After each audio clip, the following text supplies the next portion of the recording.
Economia no contexto certo.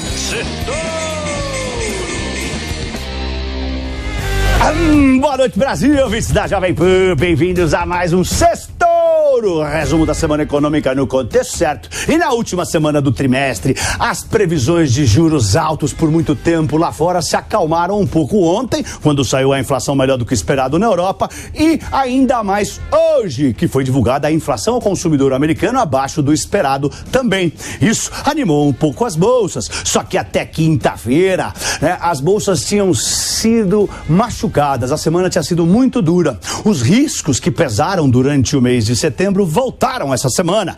As preocupações com o crescimento da economia da China, com a crise imobiliária por lá, a expectativa de juros mais altos e por muito mais tempo nos Estados Unidos, antes de saírem as inflações melhores na Europa e nos Estados Unidos, claro, né?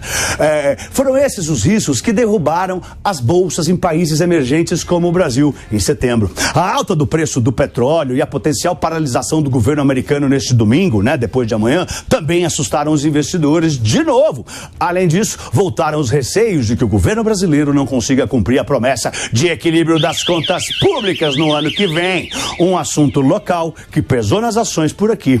Tivemos as declarações interessantes do presidente do nosso Banco Central, Roberto Campos Neto, que finalmente teve um encontro com o presidente Lula. E teve os alertas de executivos aqui e lá fora que marcaram a semana. Já já eu vou falar. E mesmo com a melhora no finzinho da semana, setembro fechou como o pior mês do ano para a Bolsa Americana.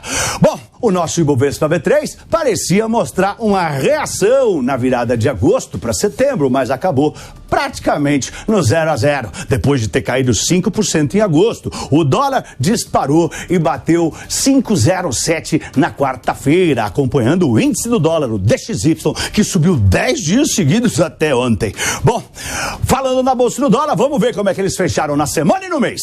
E na semana, o Ibovespa B3 subiu 0,5%, terminou cotado aos 116.565 pontos. No mês de setembro, subiu um pouco mais, 0,7%. Já o dólar subiu 2% essa semana, terminou cotado aos R$ 5,03. No mês de setembro, subiu um pouquinho menos, subiu só 1,5%.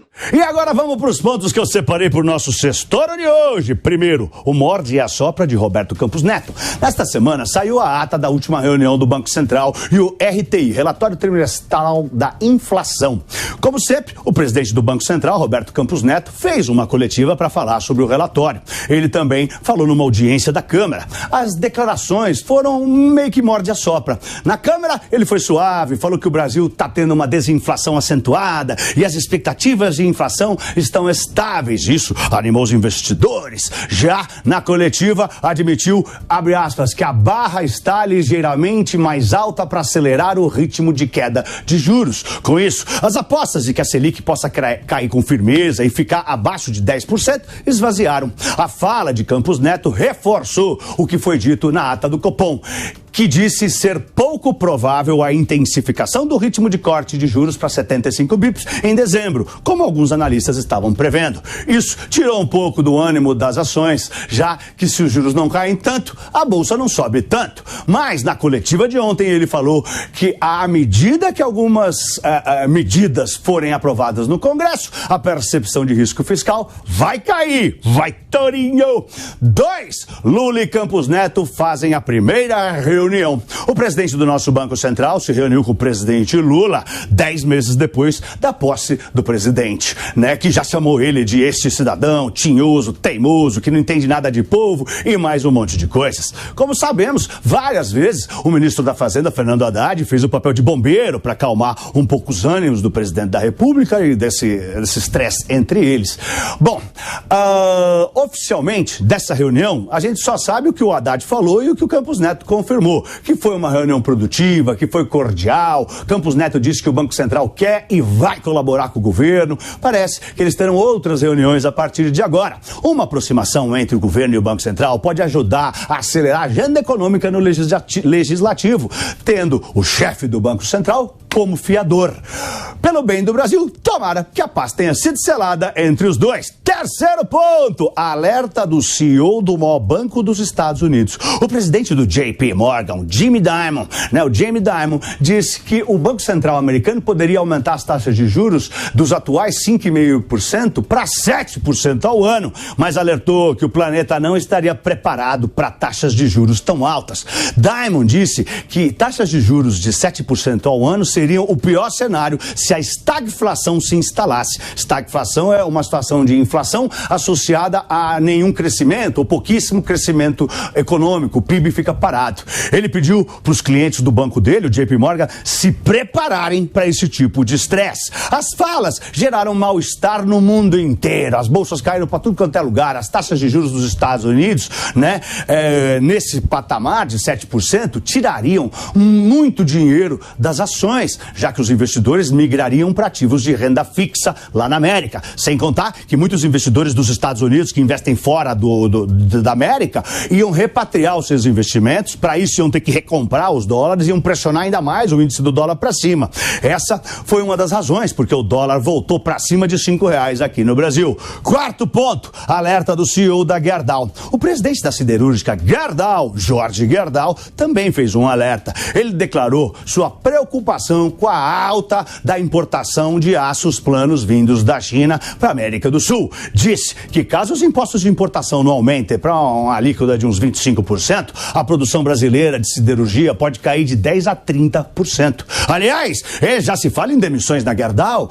Agora, a empresa diz que está com 600 pessoas com contratos de trabalho suspenso. As pessoas estão em casa, aguardando uma decisão do governo federal que possa resolver esse problema. Foi o que o Jorge Gerdau falou. As alíquotas de importação foram reduzidas desde o ano passado. Quinto ponto, China, petróleo, paralisação nos Estados Unidos. 3 riscos voltaram a assombrar os investidores nesta semana. A crise imobiliária da China não tem fim, gente. A construtora Evergrande, a mais endividada do mundo, teve o seu presidente preso essa semana, o fundador. E isso aumentou os receios de que a empresa não consiga se livrar da falência. Já o petróleo ultrapassou os $97, depois voltou, mas bateu a máxima do ano e ampliou as apostas de que o barril possa romper a barreira psicológica dos $100. A alta dos preços aumentou os receios com a inflação global e as preocupações de que os juros dos Estados Unidos e da Europa precisem subir mais e ficar mais altos por mais tempo, Tudo antes de sair o relatório da inflação, que veio melhor na Europa e nos Estados Unidos, quinta e sexta-feira. Bom, já nos Estados Unidos, voltaram os receios de que a máquina pública realmente paralise. Os políticos lá não estão se entendendo e o Congresso não aprovou nada sobre o financiamento do governo. Os republicanos chegaram a sugerir um acordo, temporário até dia 17 de novembro, mas os democratas não quiseram aceitar a oferta. Sem dinheiro, os funcionários não recebem salário e, entre vários prejuízos, por exemplo, não tem a divulgação de indicadores, O mercado vai ficar à deriva. No fim de 2018, o governo, americano entrou em paralisação, ficou paralisado 34 dias. Foi a paralisação mais longa da história dos Estados Unidos. E para a semana que vem vai ter a divulgação do payroll, vai ter o relatório do emprego urbano americano, que é o maior indicador econômico do mundo. Também saem os PMIs no Brasil, Europa e Estados Unidos. E a China está na semana de feriadão. Eu sou Pablo, boa noite e um lindo fim de semana em família. Vai, Torinho! Vai, Torinho!